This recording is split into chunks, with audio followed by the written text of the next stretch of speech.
네, 오늘 시장에서 돈이 되는 섹터와 테마 찾아서 알려드리도록 하겠습니다. 오늘 시장의 분위기가 굉장히 좋은데 어떤 sek터 테마를 또 이야기할지 궁금합니다. 오늘 이 시간 독립리서치 P&J의 손창현 팀장과 함께합니다.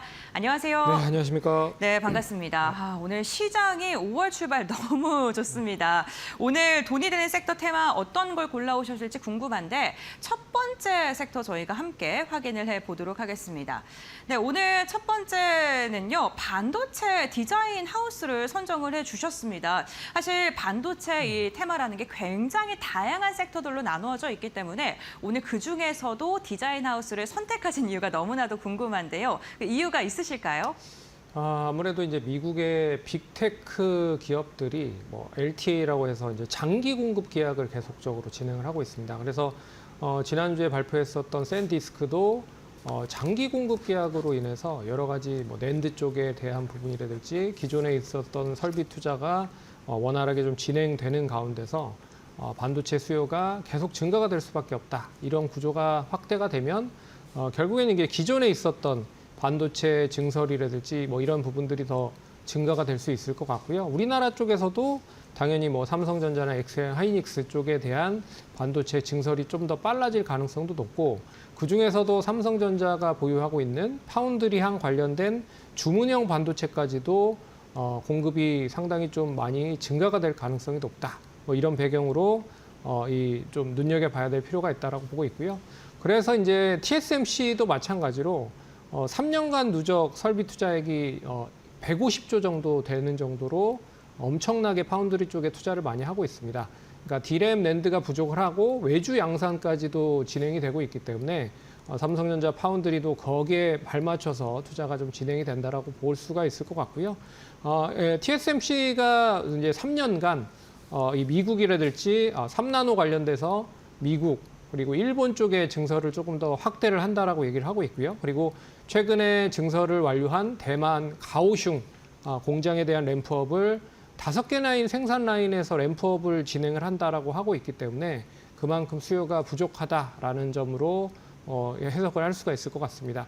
삼성전자가 파운드리향 쪽 테일러 1공장에서의 본격적인 가동을 올해부터 진행을 할 수 있을 거라 보고 있고요.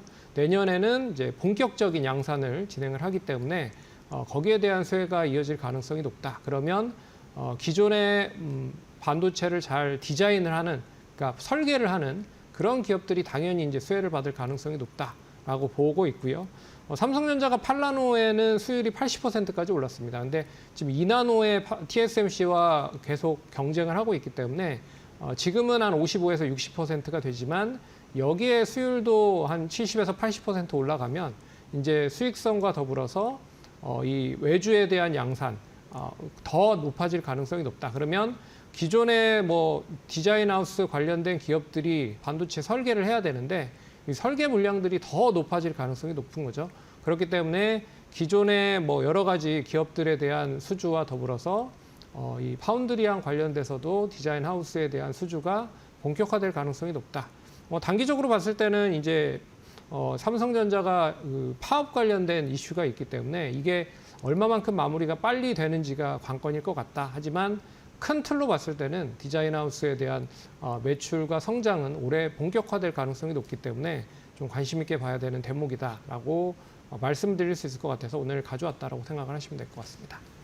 네, 지금 글로벌 반도체 시장 자체가 장기 공급 계약으로 계약이 전환되는 추세인데 맞춤형 반도체 역시나 이에 대한 수혜를 받을 수 있다라고 이야기를 하면서 올해 자체가 디자인 하우스 관련된 기업들을 눈여겨봐야 된다라고 말씀을 해주셨습니다. 그렇다면 국내에서 반도체 디자인 하우스 사업을 하고 있는 기업 어떤 게 있을까요? 워낙 많은데 올해 좀 가시적인 성과, 흔히 말해서 실적에 대한 턴어라운드가 좀 될 수 있는 종목으로 가져왔다라고 생각을 하시면 될 것 같습니다. 첫 번째 종목은 지난번에 한번 설명을 해드렸는데 사피엔 반도체라고 하는 기업입니다. 이 동사는 스마트 글래스 쪽에 들어가는 여러 가지 칩을 공급을 하고 있다. 그래서 최근에 이제 구글이라든지 메타가 스마트 글래스에 대한 하드웨어를 계속 출시를 하려고 준비를 하고 있다. 그래서 올해 이 스마트 글래스가 출시가 되면 동사에 대한 칩의 생산이라든지 그리고 디자인 하우스 쪽에 대한 설계는 더 늘어날 가능성이 높기 때문에 첫 번째 종목 사피엔 반도체 관심 있게 보시면 좋을 것 같고요.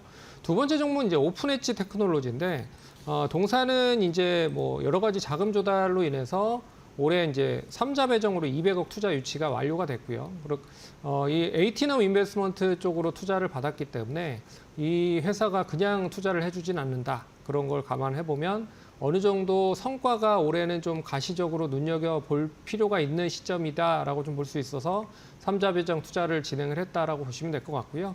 뭐 에이직 반도체에 대한 수요가 계속적으로 늘어나기 때문에 거기에 대한 그 AI 칩에 대한 수요는 디자인 하우스 쪽으로 연결되면 동사에 대한 수요도 같이 늘어날 가능성이 높다. 그런 점에서 좀 관심 있게 봐야 될 필요가 있다라고 보고 있고요. 그리고 해외 법인이 구조조정이 어느 정도 들어간 상태입니다. 미국과 캐나다에 대한 구조조정이 들어가서 이제 비용적인 측면도 많이 줄어들었다. 그러면 뭐 어떻게 보면 손익분기점이 낮아졌기 때문에 실적에 대한 턴어라운드가 나오면 조금 더 수익성이 커질 가능성이 높다. 그런 점에서 관심 있게 보시면 좋을 것 같습니다. 네, 알겠습니다. 종목 몇 가지를 좀 말씀을 해주셨는데 그렇다면 좀 가장 눈여겨보고 계시는 디자인하우스 관련 종목 궁금합니다. 삼성과 좀 연관이 있어야 될 것 같은데요. 그렇죠. 어떤 종목 좀 선정하셨을까요? 삼성 파운드리 쪽에 이제 DSP 공식 디자인 하우스로 이름을 알려져 있는 가온칩스를 좀 볼 필요가 있다라고 말씀을 드려야 될 것 같아요. 삼성의 이제 빅테크, 뭐 테슬라뿐만 아니라 AMD라든지 뭐 다양한 쪽에 지금 수주를 받아 놓은 상태죠. 그렇기 때문에 거기에 관련된 디자인 하우스의 칩 설계에 대한 부분은 당연히 필요할 수밖에 없다라고 좀 보고 있고요. 동사는 이제 매출 80%가 차량용 반도체, AI 칩이나 HTPC 관련된 그런 향으로만 매출이 구성이 되어 있습니다. 그렇기 때문에 삼성에 대한 파운드리가 안정된다라고 하면 동사 실적도 같이 연계가 될 수 있다라고 보고 있고요. 수주 잔고도 한 1,000억까지 만들어 놓은 상태이기 때문에 올해 실적이 턴어라운드가 본격화된다라고 하면 지금 시점에서는 관심 있게 봐야 된다라고 말씀을 드려야 될 것 같아요. 그래서 오늘 뭐 4% 상승을 한 73,000원, 300원을 기록을 하고 있는데 뭐 73,000원 초반대까지도 매수 가능하다라고 말씀드려야 될 것 같고요. 1차적인 목표가는 이제 4월 27일 고점을 갱신한 85,000원, 그리고 손절가는 66,000원 제시해 드릴 테니까 참고하시면 좋을 것 같습니다.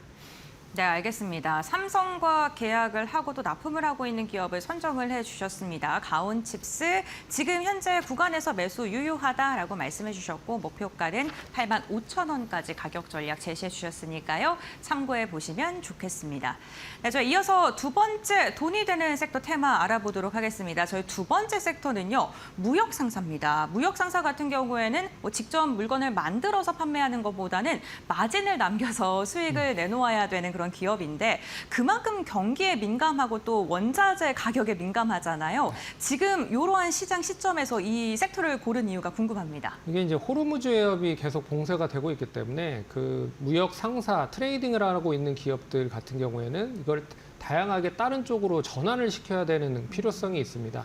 그렇기 때문에 뭐 중동에서 유럽이라든지 오세안이라든지 아프리카 쪽에 대한 그런 그 루트를 개발해서 무역을 하면 당연히 이제 루트 개발을 하는 데 있어서의 물동량이 늘어나면서 당연히 수익성은 높아질 수밖에 없는 그런 구조가 나타날 수밖에 없다라고 보고 있고요. 그리고 이제 원자재 가격이 상승하면 당연히 이제 물류 비용으로 이제 뭐 수익성이 전가가 될 가능성이 높기 때문에 동사같이 이제 무역 상사를 전반적으로 하고 있는 그런 기업들은 당연히 이제 수혜를 받을 가능성이 높다라고 말씀을 드릴 수 있을 것 같고, 그리고 이제 인플레이션이 당연히 높아질 경우에는 이런 이제 뭐 취급을 하고 있는 원자재, 석유, 가스라든지 철광석 이런 쪽 어떻게 보면 실물 자산을 취급을 하는 기업들이 인플레이션에 대해서는 상당히 수혜를 받을 가능성이 높다라는 점도 좀 눈여겨봐야 될 것 같아서 전쟁에 대한 장기화, 이제 특히나 이란과 미국에 대한 전쟁 장기화가 진행이 되면 될수록 이제 무역 상사 쪽에 대한 수익성은 조금 더 안정적으로 진행이 될 가능성이 높다라고 봐야 될 것 같기 때문에 제가 봤을 때는 조금 관심 있게 봐야 되는 타이밍이다라고 말씀을 드려야 될 것 같습니다. 네. 전쟁의 수혜주로 무역 상사 섹터를 꼽아주셨습니다. 우리가 뭐 보통 전쟁 수혜주 하면 방산이라던가 원자재 이쪽을 좀 많이 언급드렸는데 무역 상사도 지금 볼 타이밍이다라고 말씀을 해주셨고, 그런데 오늘 종합 상사 기업들 저희가 지금 현재 상황 좀 봤는데요. 이러한 시장 속에서도 빠지는 종목도 지금 있습니다. 종목 선별 잘해야 될 것 같은데 어떤 종목들 좀 눈여겨보고 계실까요? 당연히 이제 만약에 전쟁이라는 발발 변수가 사라진다라고 해도 안정적인 수익을 가지고 있는 섹터들이 섹터에 있는 종목들이 중심이다라고 볼 수가 있을 것 같아서, 그래서 첫 번째 종목은 LX 인터내셔널을 한번 관심 있게 봐야 될 것 같다. 동사는 일단 뭐 다양한 원유나 가스, 석탄, 해상 운임에 대한 강세가 이어지고 있기 때문에 관련된 수익성이 보장이 되어 있다라고 볼 수 있을 것 같고요. 또한 이제 해외 광산 쪽, 뭐 니켈이나 복사이트 쪽에 대해 여러 가지 투자를 좀 진행을 하고 있기 때문에 거기에 있어서의 수익성도 계속적으로 높아지고 있다. 그리고 어떻게 보면 무역 상사 관련된 기업 중에서 PER 자체가 7배 정도 수준밖에 되지 않기 때문에 가격적인 메리트도 있다라고 좀 보고 있어서 뭐 이틀 동안 조정이 나오긴 했지만 전쟁에 대한 뭐 리스크가 없어진다라고 해도 무역 상사나 경기가 좋아진다라는 가정하면 당연히 좀 관심을 가지실 필요가 있다라고 좀 봐야 될 것 같아서 첫 번째 종목은 LX 인터내셔널 관심 있게 보시면 좋을 것 같고, 두 번째 종목은 이제 SK 네트워크스입니다. SK 네트워크스는 역시 이제 상사 매출은 크지 않지만 자회사들에 대한 매출이 상당히 좋다. 그래서 SK 인텔리트라고 하는 이제 정수기 등을 판매를 하고 있는 예전에 SK 매직이라고 하는 그런 자회사에 대해 실적이 상당히 좋고요. 그리고 최근에 이제 업스테이지라고 하는 쪽에 지분을 투자를 했습니다. 한 1,200억 정도 지분을 투자를 했는데 이 업체가 이제 1조 6천억까지 시가총액이 높아졌다. 거기에서에 대한 평가 수익만 한 400억 정도 이상이 될 가능성이 높기 때문에 상사 매출뿐만 아니라 자회사에 대한 매출이 같이 연계가 되면서 상승을 하고 있다라는 점에 주목을 해서 좀 눈여겨볼 필요가 있어서 좀 관심 있게 볼 수 있는 종목으로 가져왔다라고 보시면 될 것 같습니다. 네, LX 인터내셔널이랑 SK 네트워크스 언급을 해주셨고요. 뭐 전쟁 여부와 상관없이 실적이 그래도 탄탄한 기업들을 봐야 된다라고 말씀을 해주셨습니다. 그렇다면 이렇게 종합상사, 무역상사 관련된 기업 가운데 어떤 종목을 가장 눈여겨보고 계신지도 궁금하네요. 네, 포스코 그룹의 관련 계열사죠. 포스코 인터내셔널을 탑픽으로 좀 봐야 될 필요가 있다라고 말씀을 드려야 될 것 같아요. 포스코 홀딩스가 뭐 실적이 철강 쪽에서 계속 잘 나오고 있는 상황이고요. 그래서 1분기 철강 판매도 예상 밖에 선전을 했다. 그래서 매출 자체는 0.1%밖에 빠지지 않았기 때문에 선방을 했다라고 볼 수가 있을 것 같고요. 중국과 일본에 대한 열연 판매 관세가 부과가 되고, 그리고 자동차 조선에 대한 제품 가격이 상승을 하면 철강 가격은 당연히 높아지고 여기에 대한 트레이딩을 하고 있는 동사의 수혜도 당연히 이어질 가능성이 높다. 그리고 동사는 이제 미얀마 가스 그리고 호주 가스 관련된 안정적인 에너지 관련된 실적이 뒷받침이 되고 있다라는 것도 눈여겨봐야 될 것 같습니다. 그래서 미얀마 가스전은 1분기에 3,710억에서 1분기에 3,920억으로 매출 규모가 커졌고, 호주 세넥스도 이제 400억에서 750억 정도의 매출 규모가 커졌다.